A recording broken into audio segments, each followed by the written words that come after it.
Can you see the real me, doctor? Doctor! You can't see the real me, preacher. Preacher! There's no way you can see the real me unless you awaken my family. Family! But everything in this whole planet is family. Together! New generations coming and we really gotta say no to them. Do, do. Yes, we gotta take one and stand. There's a midget standing tall, and the giant beside him about to fall. Stand, 'cause in the end, you know it's right. 'Cause the truth is the truth, and there is no fight. Now everybody stand, stand, stand.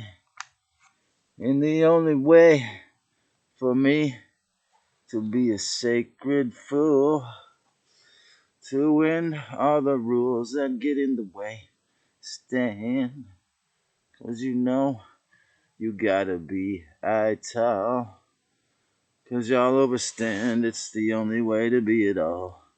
I'll take a laptop on the side table only and stand, stand, stand. Na, na, na, na, na, na, na, na. Welcome to Trace, Myths, and Tunes. Trace, timeless 15 minutes of explain. Today, I wanted to talk about a wonderful thing. It's not only the dark ones that have done some infiltration, but sometimes people have the discipline and mechanical aptitude to study and memorize long enough to become MDs and maintain their will and maintain their ability to not be controlled and programmed by the dark. And so today's video is about MDs. I'm going to call it MTHINFO. MDs who honor and respect their Hippocratic oath. MDs who respect their vow. MDs with respect and courage who have actually maintained the Hippocratic oath, which every MD gets when they graduate. That says, I will do no harm. It's very hard for them to do that when the dark have usurped with all the black magic medicine, which is called pharmakia. It was where the term pharmakia comes from. So the big boys always play with the dark to try to take over through the system, and perhaps there's thousands of them out there somewhere who have done this in all parts of the world, but didn't get credit or didn't get known. They just simply refused to do the bad stuff, such as the man I met on the plane, who was a cancer surgeon. He may never have had anything to do with poisonous chemotherapy. He simply cut the cancer out, so his karma was not bad because he simply cut out the cancer. But what made me think of this is my spirit told me to look up Dr. Peter Breggin yesterday, and I was watching an interview with him this morning, and he was saying, he had to have bodyguards at a certain point, and he was really afraid, maybe a few years before I was born, because he put a stop to lobotomy, that one man. And he did use the press at one point to do it. He did use his the shadows of his personality, or his ability to manipulate, let's say, to coerce them into facing that, But it's funny. I mean, there's such a huge parallel to what's happening in the last 3 years, that the MDs back then, he said, were, acting as if their lobotomies were all these really successful things. And then he said he would go interview the people, and they would just have destroyed their life, of course. But he put a stop to that practice. Whereas Robert O. Becker in the 1980s, roughly 10 years later. So the Stas book, The Myth of Mental Illness, came out in the 1940s or 50s, I believe. And 20 years later, Breggin put a stop to the lobotomy process.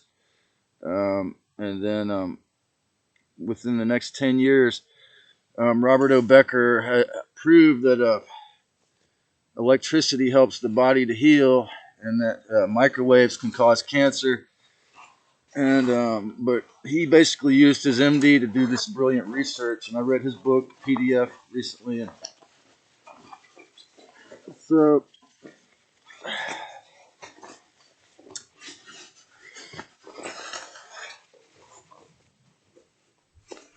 I'm afraid he was one of the last ones they knocked off in the first 10 years of the new century of the 2000s. They got a few mysterious, even here in Santa Cruz, Dr. Randy Baker, right in 2020, I believe, actually, this man who was using his MD to prescribe or to give people vitamin B12 shots. I don't know what the circumstances were, but he died. And so, but for the most part, the ones I'm about to mention, I've had the courage, and they're still alive in their body now. So these others will never be forgotten. Um, so just as the Dark Lords and the Demiurge not only set up most of society, but they infiltrated it. There's always been a few, like say Ron DeSantis and Kristi Noem, never obeyed any of Fauci's orders. The governor of South Dakota. And so those are two modern examples we know of, but in history we've had some really key players in maintaining a constitutional republic, maintaining our rights. In the state of California, as I was telling some people yesterday, the day before, when they did the lockdown, they violated the California Constitution, the Brown Act, which this man, Edmund Ruse, I believe his name was, in the 1950s. I heard of this from David James Rodriguez. He had the courage to challenge Rockefeller and Rothschilds and all these guys coming in to try to create their, kind of slavery or their empires, to take over culturally by, saying that they couldn't make the decision for the state in this mansion over here in a private meeting in a, bloody ritual or whatever. They would have to make it in public and get the public approval. So that makes all those in the state of California, that makes all of the mandates and lockdowns actual crimes, because they're, if you go by that law. But unfortunately, the Patriot Act in 2001, after they smashed the planes into those buildings, they tried to use the system to overturn some of our rights there, of course. But